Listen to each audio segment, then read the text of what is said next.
औरत का फैसला। नैतिक मूल्यों से ये कहानी भले ही आपको इंसाफ करती ना दिखे, लेकिन जिम्मेदारियों की नजर से देखेंगे तो शायद कुछ समझ में आए। ये क्या है बहू, सुबह से घर का काम करती रहती है, फिर ऑफिस जाती है और बच्चों में लगी रहती है। अरे ऑफिस क्यों नहीं छोड़ देती, या फिर घर के लिए कोई नौकरानी रख ले। कैसी बात कर रही है माँ? जानती तो है ना अभी इनके ऊपर कितना लोन है। थोड़ा ही सही मदद कर देती हूँ तो अच्छा लगता है, और अभी उनको मेरे पैसे की जरूरत भी तो है। सुधा चंदर को बचपन से प्यार करती थी। एक ही मोहल्ले में खेल कूद कर बड़े हुए दोनों। जहाँ सुधा संपन्न परिवार से थी तो वहीं चंदर का परिवार आर्थिक परेशानियों से जूझता ही रहा। लेकिन सुधा की जिद के आगे किसी की नहीं चली। सुधा, कल ऑफिस जल्दी जाना है और 2 दिन के लिए गुजरात ऑफिस के काम से भी जाना होगा। अरे कैसी बात कर रहा है बेटा, बहू को अगले महीने बच्चा होने वाला है, इस वक्त तो उसके साथ रहे। अरे कोई बात नहीं ना माँ, उनको जरूरी काम होगा, वरना मेरा चंदर ऐसे वक्त में मुझे छोड़कर कभी नहीं जाता। चंदर सुबह घर से निकलता तो आधी रात को घर में घुसता, वो भी शराब के नशे में। चंदर की माँ उसे खूब समझाती। अरे माँ, देख रही हो ना कितना कर्जा है सर पर, काम करना पड़ता है। दिन रात काम नहीं करूँगा तो घर कैसे चलेगा। अरे लेकिन बहू को भी तो देख लिया कर, इस हालत में भी घर का बाहर का सारा काम करती है। चंदर तो जैसे माँ की बात सुनकर भी अनसुना कर देता है। ऑफिस के बाद चंदर का फोन माँ के पास आता है। माँ, वो ऑफिस के काम से आज रात के लिए पास के शहर के ऑफिस जाना पड़ रहा है, कल सुबह आ जाऊंगा। सुधा रात को कमरे में सो रही होती है कि उसके पेट में दर्द होता है। सुधा चंदर को वीडियो कॉल करती है। इनको फोन कर लो, शायद कुछ आराम मिले। लेकिन 10 बार फोन करने पर भी वो सुधा का फोन नहीं उठाता। ऑफिस के काम से गए हैं, हो सकता है बिजी हो। कितनी मेहनत कर रहे हैं हम लोगों के लिए। सुधा सो तो जाती है, लेकिन अकेले उसे कमरे में डर लगता है। अगले रोज चंदर घर आता है, जहाँ सुधा ऑफिस जाने के लिए तैयार हो रही थी। तुम आज भी ऑफिस जाओगे? कल रात भर तो ड्यूटी की है, थक जाओगे, छुट्टी ले लो ना। अरे नहीं, कैसी बात कर रही हो, ये तो पॉसिबल ही नहीं है। अच्छा रुको, मैं जल्दी से तुम्हारा खाना और नाश्ता बना देती हूँ। बेचारी सुधा ऑफिस जाना छोड़कर लग जाती है पति के लिए खाना बनाने, उसके कपड़े प्रेस करने और जरूरत का सामान मुहैया कराने के लिए।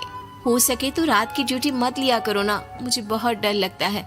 अरे यार क्या है, तुम तो ऐसे बिहेव कर रही हो कि तुम ही अकेली हो जिसे बच्चा होने वाला है। इतने लोगों के पति जो काम के सिलसिले में बाहर होते हैं, उनका क्या? सुधा को चंदर के मुंह से ये बातें अजीब लगती है। अरे हुआ क्या है तुमको? पहले तो तुम मेरा कितना ख्याल रखते थे, मेरे पास रहते थे, मेरी दवा से लेकर खाने पीने तक का सारा ख्याल। और अब इस बार तो तुम एक दफा भी मेरे साथ डॉक्टर के पास नहीं आए, क्यों? अरे पागल हो गई हो क्या? पागल वाली बात कर रही हो। काम धंधा देखो या फिर तुम्हें लेकर टहलता फिरो। और मुझे शुक्रवार की रात को काम से निकलना है, सोमवार आऊंगा। सुधा को समझ में नहीं आता कि क्यों अचानक से चंदर को फील्ड का काम मिल गया है। लेकिन एक दिन, सुधा, मैं और चंदर जरा एक रिश्तेदार के घर जा रहे हैं, तुम भी तैयार हो जाओ, घर में अकेली कैसी रहोगी। अरे नहीं, इस हालत में इसे लेकर जाना ठीक नहीं है। अरे लेकिन मैं ऑफिस भी तो जाती हूँ, फिर घर में अकेले। चंदर उसकी कोई बात नहीं सुनता। वो सीधा कार निकालकर माँ को लेकर चला जाता है। सुधा घर के काम में लग जाती है कि अचानक उसकी नजर चंदर के बैग पर पड़ती है, जिसमें एक कागज दिखाई देता है। इनकी कागज भी ना इधर उधर फैले होते हैं, एक भी खो जाएगा तो बवाल करेंगे।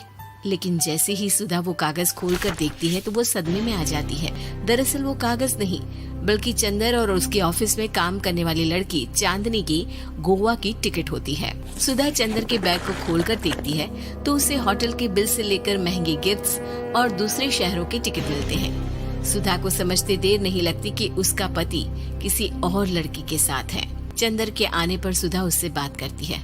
अरे नहीं, ऐसा कुछ नहीं है, तुमको गलतफहमी हो गई है। लेकिन जब सुधा के सवाल तीखे हो जाते हैं तो चंदर को अपनी गलती माननी पड़ती है और वो सुधा से माफी मांग लेता है। सुधा फैसला कर लेती है कि वो चंदर को छोड़ देगी। बच्चे और सामान को लेकर वो घर से निकल ही रही होती है कि सास उसे रोकती है। कहाँ जाएगी बेटा, रुक जा। चंदर को सुधा का जाना खल नहीं रहा था। वो झूठे मुंह भी उसे रोकने की कोशिश ही नहीं कर रहा था। सुधा चंदर को देखती है और मायके चली जाती है। मायके में माँ कहती है, अरे ऐसे कैसे घर छोड़कर आ गई? कौन सा चंदर तुझे छोड़ रहा था? माफी तो मांग ली थी ना। देखो बेटा, बेटी डोली में जाती है और अर्थी में ही निकलती है। पर पापा, मेरा आत्मसम्मान, उसका क्या? आपने मुझे पढ़ाया लिखाया है, इस लायक बनाया कि मैं खुद का खर्चा उठा सकूं, बेटी को पढ़ा सकूं, एक अच्छा जीवन पाऊं। अरे लेकिन पति की जरूरत तो होती है ना सुधा दीदी, और अगर आपको नहीं है तो इस बच्ची का सोचो जो अपने पिता से इस कदर जुड़ी है। आने वाले बच्चे की सोचो जिसके आने से पहले ही आपने पिता का प्यार से दूर करने की सोच ली। सुधा फोन देखती है लेकिन चंदर का कोई कॉल नहीं होता। वो समझ नहीं पाती कि अपने आत्मसम्मान के बारे में सोचे या बच्चों के बारे में।